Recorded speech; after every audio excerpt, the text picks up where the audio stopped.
Hey there, Sports Director Curtis Quillen from 6 News at McLean Stadium, where Baylor just wrapped up its non-conference slate with a 42-7 win over the Texas State Bobcats. Injuries and a true freshman Richard Reese, the two top stories from the game. Here's what the Bears had to say after the dub.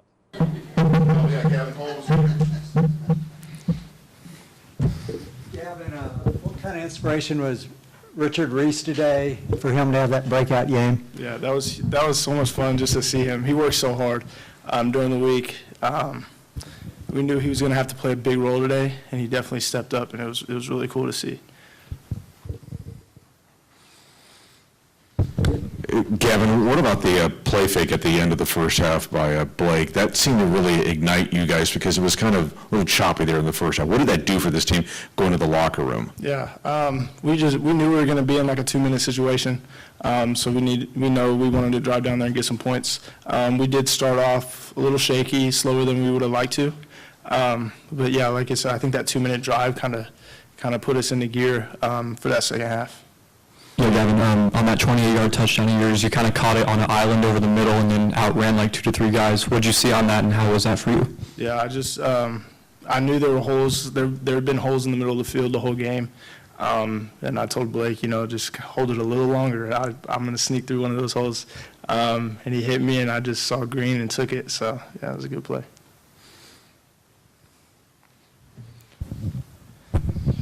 Gavin, was there any particular message at halftime? It seemed like just y'all put 2 complete quarters together in the second half. I mean, what was the message at halftime?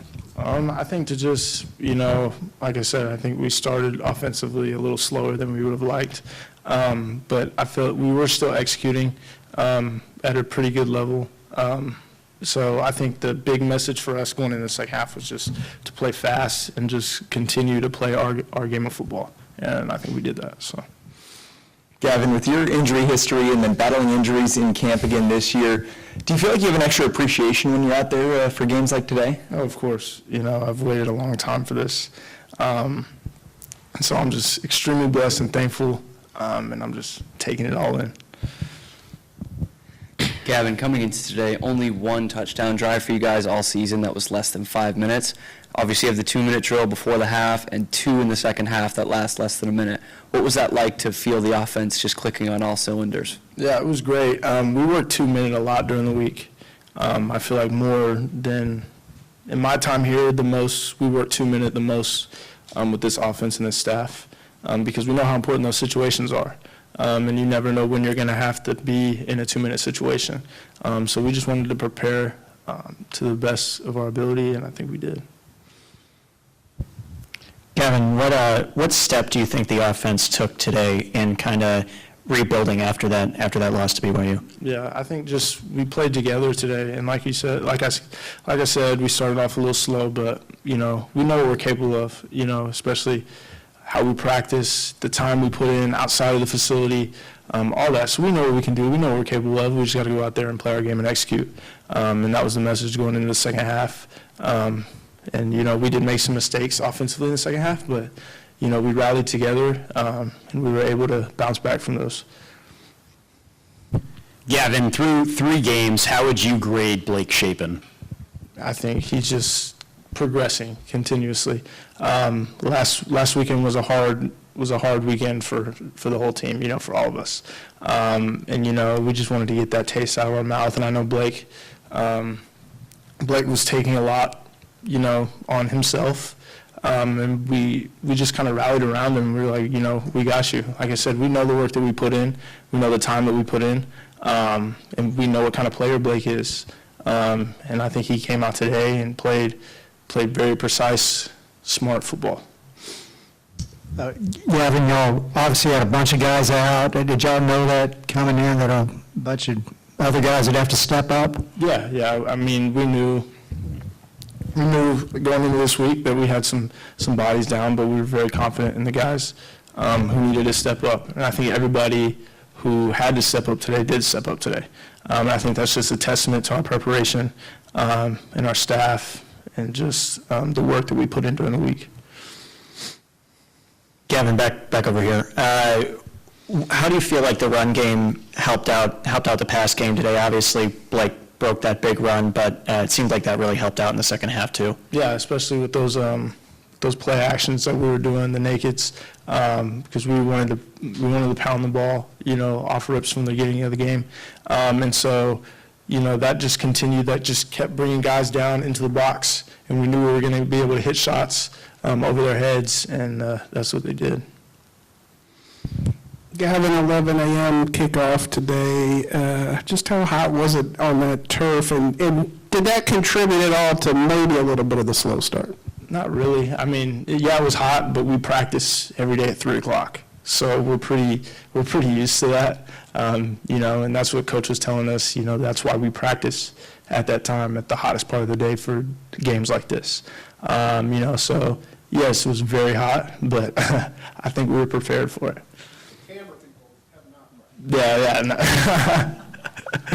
Thank you. Appreciate y'all. Good evening. How y'all doing?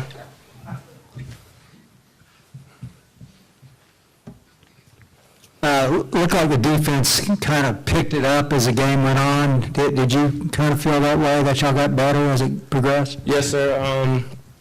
Going into halftime, we knew we had a lot of things to fix, especially in the back end. We knew we had to dial in and fix those things, and that's what we did as a whole, even as a team. Everybody knew we had to pick each other up, and that's what we did. Al, I remember Aranda saying before the season that with a young DB group back there that he was going to try and keep things simple to start the year and kind of add things as y'all went along this year. Where do you feel like y'all are as a defensive back group in that progression of getting to where y'all want to go? We're progressing each and every week. We still have a lot of things to work on, as you can see. But the thing about us, we're really resilient, and we're gonna stay dialed in and focused, and try to get better each and every day and each and every week. Al, first half, their quarterback completed like 80% of his passes. What flipped the switch for you guys? What did y'all do differently in the second half? Really just noticing what they wanted to get. Like short passes, that's what they really wanted to get, and they were just completing those and making plays, and we were probably just missing tackles, and that's what got them those extra yards after the catch. Al, there was a stretch in the second half where Apu knocked down passes. I think it was on back-to-back plays. How much of a lift does that give y'all? I mean, it's not a sack, but it's still a big play, right? I just want to say I love my D-line, our D-line.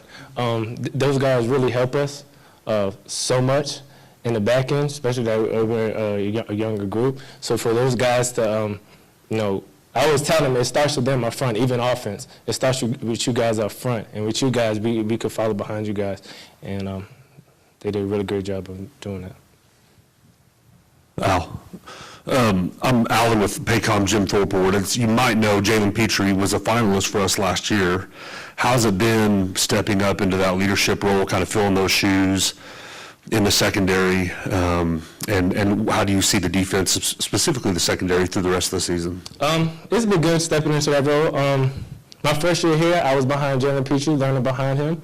And great experience, great guy, smart dude. So, I mean, just taking the things I've learned from him really helped me. And as a secondary, we're going to be very good. We're going to be very good, I believe. So. Al, back here, I know that jackers and robbers was a big thing for you guys in fall camp after 6 quarters with no turnovers. What was it like to be a part of one of those? Amazing. Because honestly, I mean, we emphasize trying to get the ball out every day in practice. So being able to be a part of that tackle and do that, it really means a lot for the defense. It really means a lot. Al, back here, on the flip side of that, you also had a lot of fourth down plays, fourth down stops. On those fourth and close, what is kind of the defensive mentality as y'all go into those kind of plays? Just stop them. Really, get up. We got to get off the field. It's third, fourth down. We have to get off the field, give our offense a chance to go down there and score. We have to get off the field and make those stops that are very important and critical. Al, obviously conference play starts up next Saturday. Will there be like a shift of gear, maybe a change of focus and intensity this week in practice? I I would say that we always have that same energy going each and every week. So I'm not going to say it's not necessarily going to change, but I know that we're going to be even more dialed in, most definitely. Thank y'all. I'm sorry, I'll be nervous. It's good to see you guys. It's a happy locker room. I'm proud of the guys and coaches too. I think, the week at halftime, I think is probably the best way to kind of speak into this, because I think everybody wants to do well and everybody wants to contribute and be seen, be recognized for kind of their efforts, and so appreciate that. But I think halftime, I felt like there some nervous energy with coaches, and then with some of the players, there's like, I commented, man, I'm hearing like some F-bombs in the locker room, and generally that's not us. I don't know, not that that's, this or that, but I don't know, I felt like the second quarter was that too. I think you could feel some of that, and just the nervousness and just, all of it, and guys, you're in a battle, and we're trying to get it right, and it ain't going right, and all that. And so some of the talks at halftime was that. So I go there and say, hey, dude, we need to, drop all. I think so much of it, what we're fighting is maybe just expectations. Hey, it's supposed to be like this, or it used to be like that, and I have to do a better job of kind of being out in front of that. I think, I think it's imaginary stuff. I think sometimes coaches, we're supposed to be this, we're supposed to be that. I was just talking to a fellow earlier where it's like, there's a freshman right there, and we should be, all fired up that, he knows the call, and that no one had to tell him what to do this time. And so I just think, from kind of where we think and kind of where it's at, I think it's all good, but I think what we want to be able to do is not get in the way of kind of that journey to be what we can become. And so with just whatever it is, ego or just, some personal, personal expectation, that ain't really what it is. And so we're working as best we can to see people and meet them where they're at and not get in the way of it. And so I think there's a lot of that in this game. And so, some gritty, ugly stuff that I think you have to go through for it to get to the beautiful, clean, polished, shiny stuff. And I think, in the process of doing that, again, how we handle it as coaches is so important. To do it as a teacher and as a, as kind of like a guide, really, would be great to do. And give guys the ability and courage to still show up, right, even amongst failure and amongst, disappointment. And so we'll see, I think with the game, I'm thankful for the 4 quarters. I thought there was energy all throughout. I thought, there was some good edge by the offense, and some violence from the start of the play to the end of the whistle, and those were things that maybe hadn't been there the previous 2 games. So thankful for that. And then I think, execution-wise, we were able to execute after mistakes. And I think that's a big, those are all the things that are kind of unseen a lot of times, or unappreciated, that are just kind of part of it, but it just takes so much to go through it, because, if you're the dude, man, you're humiliated and you're embarrassed and just all this other stuff, and you kind of have to, the trust level's got to be high for someone to kind of show up after a mistake and still give it their all. And so I thought we were better in that front. But any questions you guys got? Yeah, Dave, breakthrough performance by Richard Reese. Have you been seeing that kind of potential from him? Yes, yeah. So since fall cap, he's been given that. I think, the wide zone is such that O-line wise, you're running off the ball, and running back wise, you're on a track, And so that track to that, where that tight end will be and or is and all that, you're on that track, and then you've got a one read, and as you're on that track, at a certain point, you got to make a cut and go. And it's like when you do, and you have to be real, confident and forceful kind of with that cut.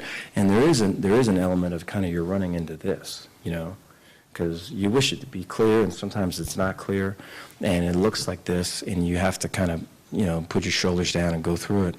And so, it takes a little bit of moxie and all of it to do that, and he does that really well.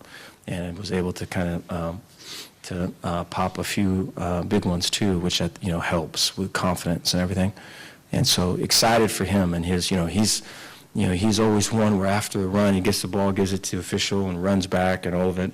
And so you love to see just the purity and all of it, and excited to see what can become with him.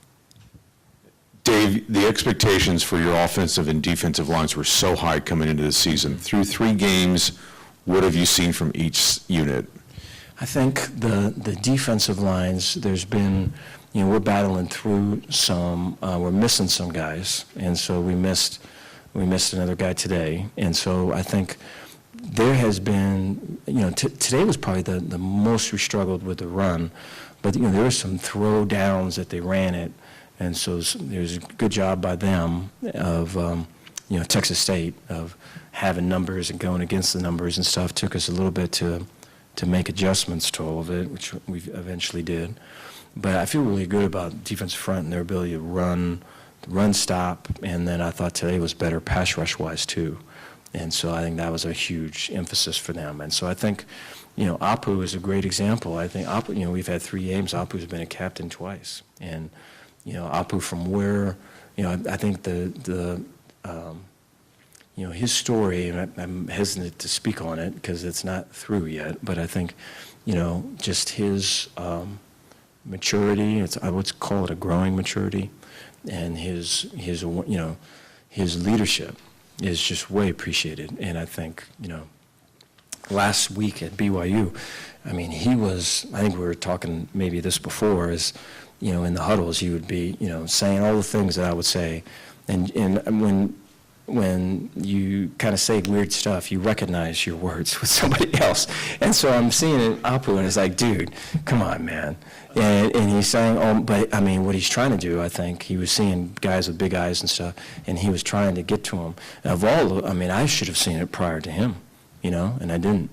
And so that's just the care factor and just the giving of himself, way cool to see. And so I think that growth and where, what they've been doing, I think is good. I think offensive line-wise, there's been a lack of edge.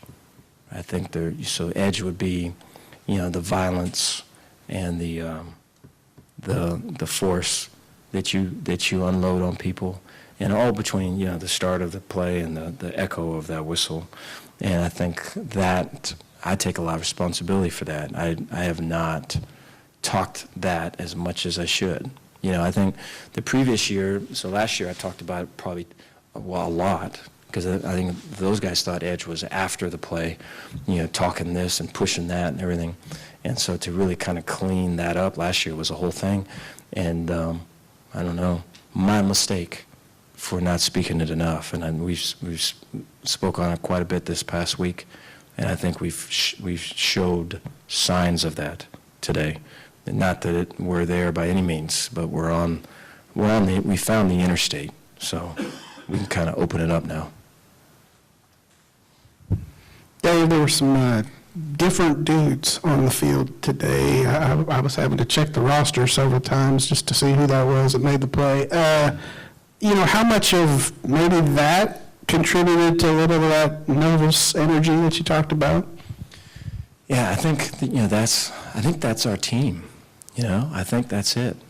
And it's crazy just how everything is a thing, and it's to where there's no real detail or no real experience that's really too small. And because I think those experiences will frame opinions, and those experiences will frame mindsets. And so if the mindset ain't right off that experience, then we just have ourselves another problem, because now they're going to go into a thing thinking this or thinking that, and it's like, clearly that's not it. And so there's just a whole lot of work, and I think with young people, but you love the energy, and you love the optimism, and you love the